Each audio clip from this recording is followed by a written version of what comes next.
చపాతీ రోటీ కాకుండా సంతృప్తిగా రైస్ కూడా తినవచ్చు. Doctor rice, sugar free rice, doctor rice, diabetic rice, sugar పెంచని బియ్యం, డాక్టర్ రైస్. సార్ మీరు ఇట్లున్నారు కానీ తప్పట్లేదు. హైడ్రా ఫాతిమాకాయ విషయంలో ముందుకు వెళ్ళేది అక్కడ చాలామంది చదువుకుంటున్నారు కాబట్టి, పేద విద్యార్థులే ఉన్నారు కాబట్టి దాన్ని కూలగొట్టం అనే విధంగా ఒక ప్రెస్ నోట్ రిలీజ్ చేసింది. ఎట్లా చూస్తారు సార్?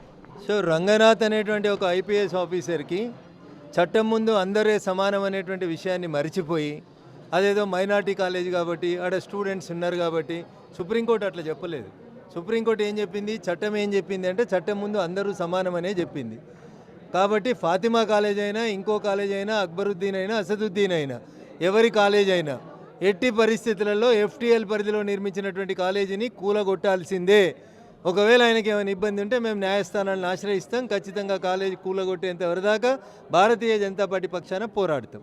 ఇంకా వేరే ఇష్యూలకు సంబంధించి కూడా ప్రభుత్వ భూములు కూడా ఇదే విధంగా మారే అవకాశం ఉంది. వాళ్ళు కూడా మేము ట్రస్టులకు ఇంకా దేని పేరు మీద నడిపిస్తున్నామనే చర్చ కూడా కొంత మొదలైంది. అట్లాంటిదేమో. అందుకనే ఎఫ్టీఎల్ కానీ, బఫర్ జోన్ కానీ సుప్రీంకోర్టు గైడ్లైన్స్ ప్రకారం మీరు స్వచ్ఛంద సేవా కార్యక్రమాలు చేసినా, అనాథ ఆశ్రమాలు నడిపినా, పాఠశాలలు నడిపినా, కళాశాలలు నడిపినా బఫర్ జోన్లో ఎఫ్టీఎల్లో నిర్మించిన ప్రతి కట్టడాన్ని కూలగొట్టమని సుప్రీంకోర్టు చెప్పింది. మరి రంగనాథ్ గారు సుప్రీంకోర్టు మాట వింటాడా లేదా ఇంకేమైనా వింటాడా అనేది రంగనాథ్ గారు తేల్చుకోవాలి. దానికి ఇంకా ప్రెస్ నోట్లు రిలీజ్ చేసి ప్రజల్ని రెచ్చగొట్టే కార్యక్రమం చేయొద్దని నేను రంగనాథ్ గారికి ఈ సందర్భంగా సూచించదలుచుకున్నాను. Thank you sir. ఇది అసలు హైడ్రాకు సంబంధించి అందరికీ ఒకే విధంగా న్యాయం ఉంటుంది. సుప్రీంకోర్టు గైడ్ లైన్స్ కూడా ప్రత్యేకమైన పరిమితులు ఏమీ ఉండవు. ఎవరైనా సరే అటు ప్రభుత్వ స్థలాన్ని అయినా కుంటలు ఎవరు ఆక్రమించిన దాన్ని కూలగొట్టిందేనని చెప్పి కూడా సుప్రీంకోర్టు తీర్పు తెలుపుతుంది. కాబట్టి ఎందుకు అట్లా పక్షపాత వైఖరి కూడా అవలంబిస్తున్నారు?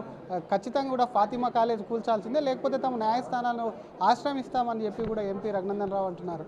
కెమెరామ్యాన్ గజపతో శ్రీధర్, RTV, హైదరాబాద్. తెలుగులో న్యూస్ కి ఫాస్టెస్ట్ యాప్ ఇప్పుడు టోటలీ న్యూ అవతార్లో జస్ట్ 5 సెకండ్స్ లో కంప్లీట్ న్యూస్. సోషల్ మీడియాలో ట్రెండ్స్ కి one stop solution. Live TV app voice search option తో ఇప్పుడే డౌన్లోడ్ చేయండి లేదా అప్డేట్ అయిపోండి. యాప్ లింక్ డిస్క్రిప్షన్ లో ఉంది.